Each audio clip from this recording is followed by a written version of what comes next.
বাংলাদেশ জাতীয় ক্রিকেট দল কে বা কাদের ভুলের মাসুল দিল? কে বা কাদের ভুলের জন্য ভুল দল সিলেকশনের জন্য বাংলাদেশ আজ অস্ট্রেলিয়ার সাথে ম্যাচ হারলো, পাশাপাশি টি-টোয়েন্টি সিরিজটাও হারলো? সাকিবের অভিষেকটা সঠিক, তবে কতটুকু সঠিক? অস্ট্রেলিয়ার মতো বড় দলের সাথে সাকলাইনকে অভিষেক করানোটা আদৌ বাংলাদেশের টিম ম্যানেজমেন্টের সিদ্ধান্তটা কতটুকু সঠিক? বাংলাদেশ জাতীয় ক্রিকেট দল তারা দ্বিতীয় টি-টোয়েন্টি ম্যাচ মাত্র ৭ রানে অস্ট্রেলিয়ার সাথে হেরে অলরেডি সিরিজ হেরে গেছে। আর এখানে কিছু লোকের ভুল সিদ্ধান্ত রয়েছে, কিছু লোকের দায়ভার রয়েছে।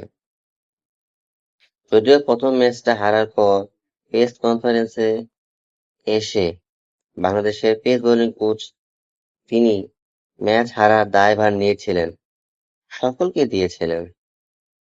তবে দ্বিতীয় ম্যাচ হারার দায়ভারটা তিনি কাকে দিবেন?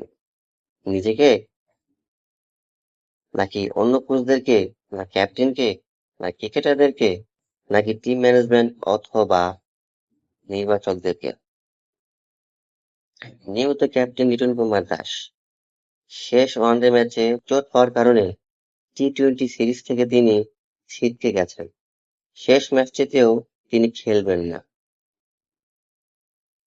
নিয়মিত ক্যাপ্টেন না থাকার কারণে এই ম্যাচটা বাংলাদেশ হেরেছে।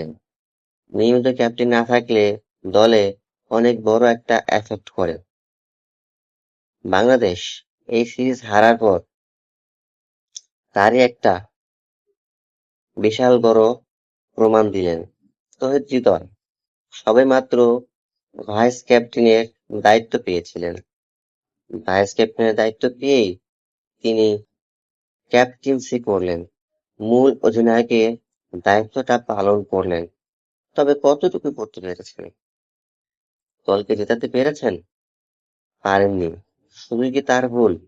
না।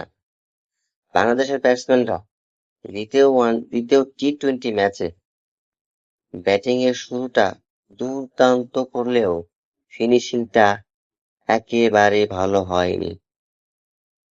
আর এইখানে রয়েছে নির্বাচকদের অনেক বড় ভুল।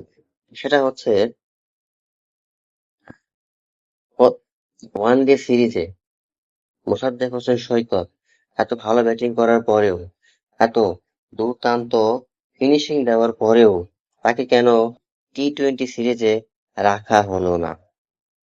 সাকলাই তার তার তার জাতীয় দলে খেলার কোনো অভিজ্ঞতা নেই, কখনো খেলেনি।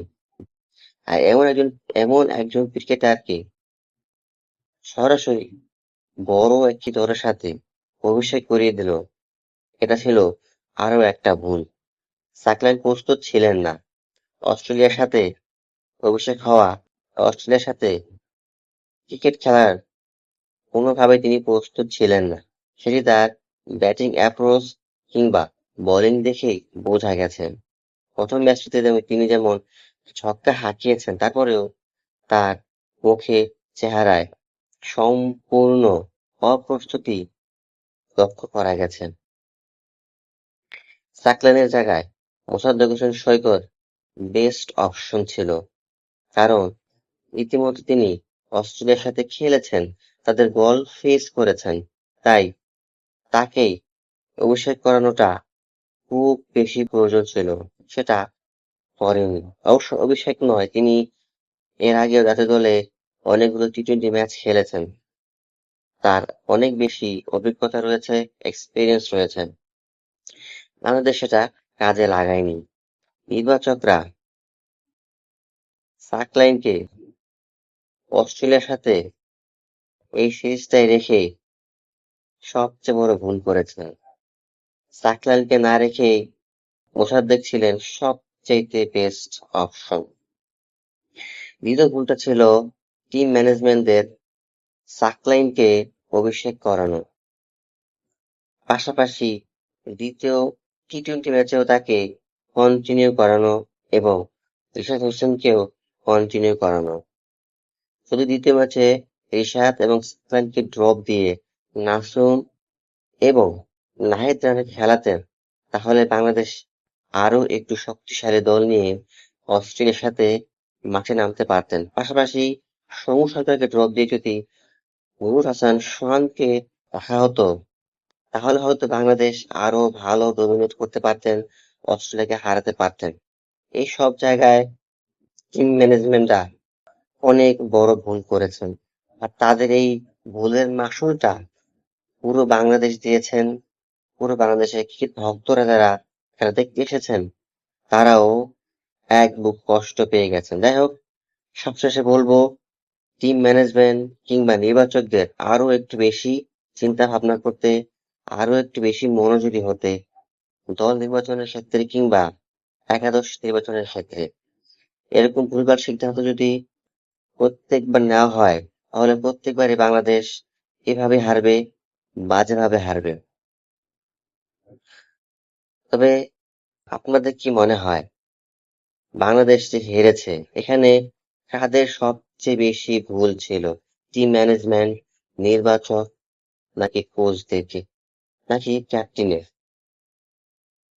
আপনাদের মতামত কমেন্ট বক্সে কমেন্ট করে জানাবেন।